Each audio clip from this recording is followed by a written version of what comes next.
জি বলেন। স্যার আমি মামলাটা তুলে নিতে চাই, আপনারা ওনারে ছাইড়া দেন। ওনারা তো গত রাতে ছেড়ে দেওয়া হয়েছে, মানে উনি জামিন নিয়ে চলে গেছেন। কি উনি চলে গেছে? হ্যাঁ চলে গেছেন। আপনি যদি মামলা তুলে নিতে চান তাহলে তো খুব ভালোই হয়, কেস ফাইলটা ক্লোজ করে দেওয়া যাবে। এই মানে আপনারা কি ওনারা মারছেন? আহ, মানে হয়েছে কি, আসামির মুখ থেকে স্বীকারোক্তি আদায় করতে গেলে একটু একটু ব্যবস্থা নিতেই হয়। এটা আসলে সত্য ও ন্যায়ের জন্যই করা হয়।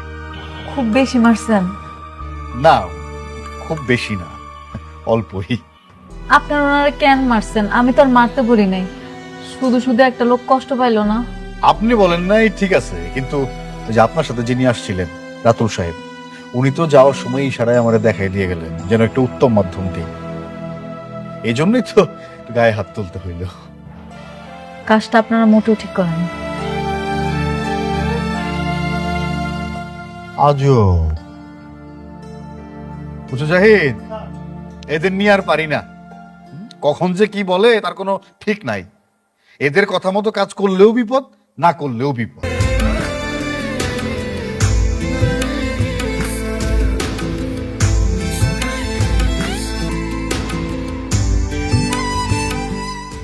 কি হয়েছে তোমার? তুমি কাঁদছো কেন? কিছু হিসাব মিলাতে পারছি না। যখন মানুষ বিপদে পড়ে তখন আল্লাহকে স্মরণ করে, আর যখন বিপদ কেটে যায় তখন আল্লাহকে ভুলে যায়। মানুষ এমন কেমন? তুমি এসব ভেবে কান্না করছো? একটা মানুষ এতটা অকৃতজ্ঞ হয় কিভাবে? মেঘলার কথা বলছো? হ্যাঁ, আমি মেঘলার কথাই বলছি। জান, আমার জীবনে আমি কখনোই কাউকে ভালোবাসিনি। তুমি আমাকে কতবার প্রপোজ করেছিলে, তাও তোমাকে আমি ভালোবাসিনি। তোমার প্রপোজাল আমি অ্যাকসেপ্ট করিনি। আমার একটা ইচ্ছা ছিল, আমি যখন বিয়ে করব আমি আমার বউকেই ভালোবাসবো, আর তার জন্য আমার সব ভালোবাসা আমি জমা রেখেছিলাম। যার সুখের জন্য, যার ভালো থাকার জন্য আমি এত কিছু করলাম, সে এইগুলার এই প্রতিদান দিল।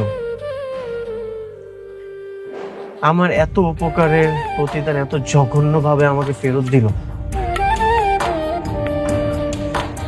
তুমি এসব ভেবে কষ্ট পেও না। যত ভাববে তত কষ্ট বাড়বে। তুমি ওকে ভুলে যাও। হ্যাঁ, আমি ওকে ভুলে যাব। আমি ওর কথা ভেবে কেনই বা কষ্ট পাবো? তুমি আমার পাশে আছো না? তুমি থাকলে আমার আর কাউকে প্রয়োজন নেই। আমি সারাটা জীবন তোমার সাথে থাকবো। তোমার বিপদে আপদে তোমার পাশে ছায়া হয়ে থাকবো।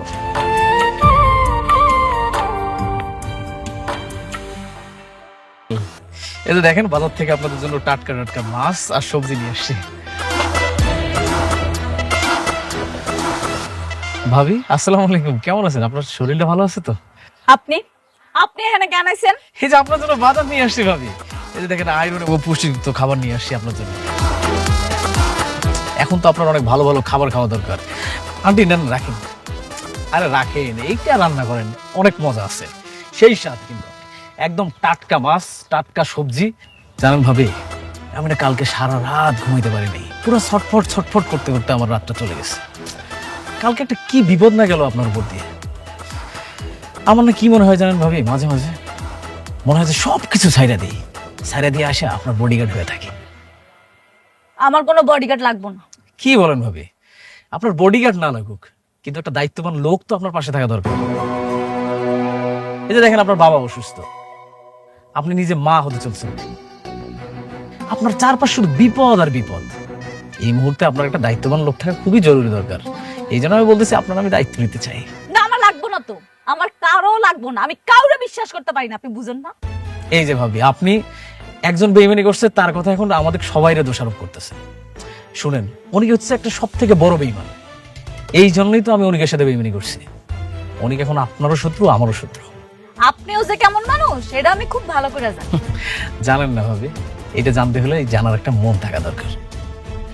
শুনেন, আমি খুবই একটা ভালো মানুষ, আর আমি সবসময় আপনার ভালো চাই। এই জন্য তো আপনার দায়িত্ব নিতে চাই। অনিকের মতো বেইমানি আমি আপনার সাথে করবো না। আপনি যান, ভালোই ভালোই সুন্দর করে কইতেছি, আপনি কি সুন্দর করে চলে যান।